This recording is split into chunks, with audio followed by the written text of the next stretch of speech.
Over 300 million years ago, before the age of giant dinosaurs, Earth was covered with giant insects. Imagine a world where dragonflies are the size of crows and millipedes are as long as cars. Welcome to the Carboniferous period. Why were insects so enormous during this time? What did oxygen have to do with it? And why did these insects go extinct? This is What If, and here's what the Earth looked like in the age of giant insects.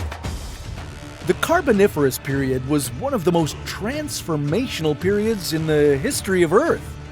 The planet's land masses were beginning to form the supercontinent of Pangaea. Extensive swamps and warm, humid forests dominated the landscape. And giant insects weren't the only huge creatures roaming the planet. There was also a vast array of marine life, like early forms of sharks and a giant amphibian that would reach up to 6 feet long.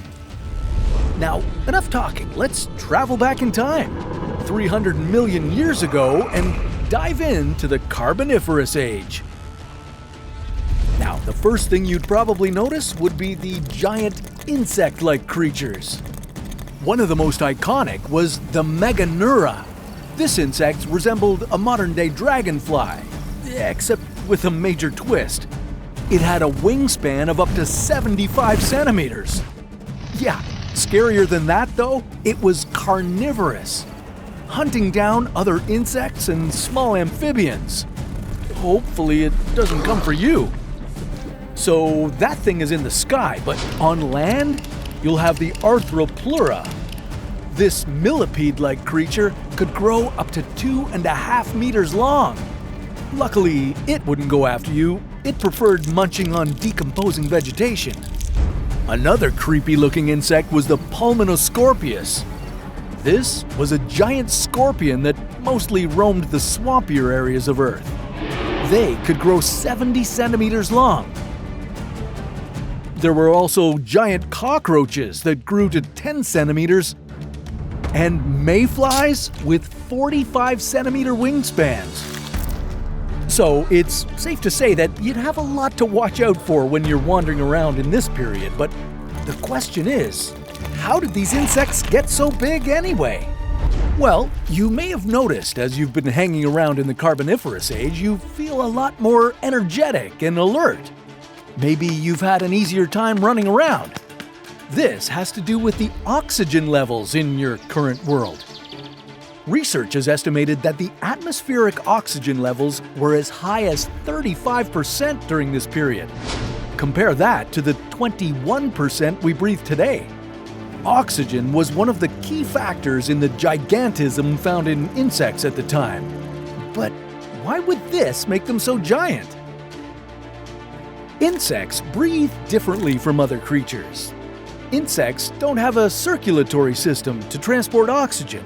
Instead, it gets delivered directly to their tissues through a network of tiny tubes called the trachea. And the more oxygen in the atmosphere, the bigger these insects are. But there might be more reasons why the insects grew to this size. Another theory suggests that the insects were forced to grow so large due to oxygen toxicity. Yeah, as amazing as oxygen is, you can have too much of a good thing.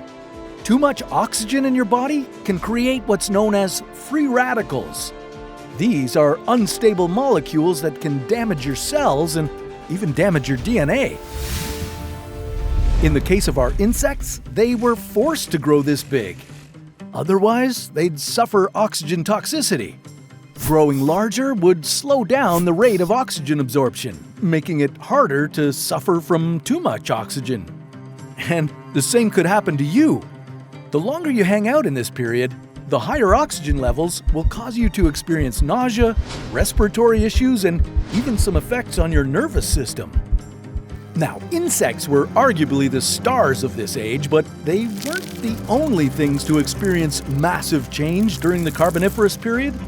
This time was known as the Coal Age. That's because of the extensive coal beds that formed after ancient forests decayed. These coal beds are one of our main sources of energy. We're still using them today. And a lot of the fruits and veggies you find in the grocery store may be descendants of plants from over 300 million years ago. The Carboniferous period saw the evolution of the first seed-bearing plants, creating more diverse ecosystems than we'd ever seen before. Wait, what's that over there? Kinda looks like a dinosaur. Oh, hey little guy. Turns out this wasn't a dino, just one of the first reptiles to ever appear.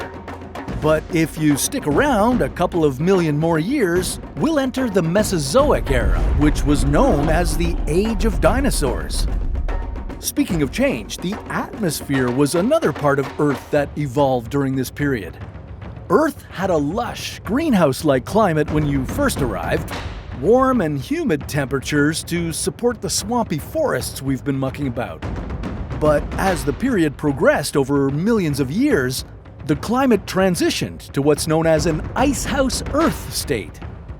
The temperature would get significantly lower and ice sheets would begin to form, mainly in the southern hemisphere.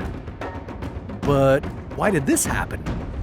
Well, as we've been exploring this crazy period, Earth's land masses have been slowly coming together to form a supercontinent known as Pangaea. And when land masses this big start to move, it can seriously affect ocean currents, wind patterns, and global climate. Now, the rainforests have collapsed, which has led to a decline in the fauna and vegetation that were previously booming. And with the rainforests in decline, well, that means oxygen levels are being reduced. Before you know it, our massive insects start dying and going extinct. Without the higher levels of oxygen available to support their size, well, these giant insects can't survive. The lower oxygen levels and a drier climate have created a habitat better suited for smaller insects. Also happening at this point, early reptiles are starting to take over, making the landscape way more difficult for the insects. Okay, now, with Pangaea fully formed, we've entered the Permian period. What happens at this point in history? Well, that sounds like a story for another What If.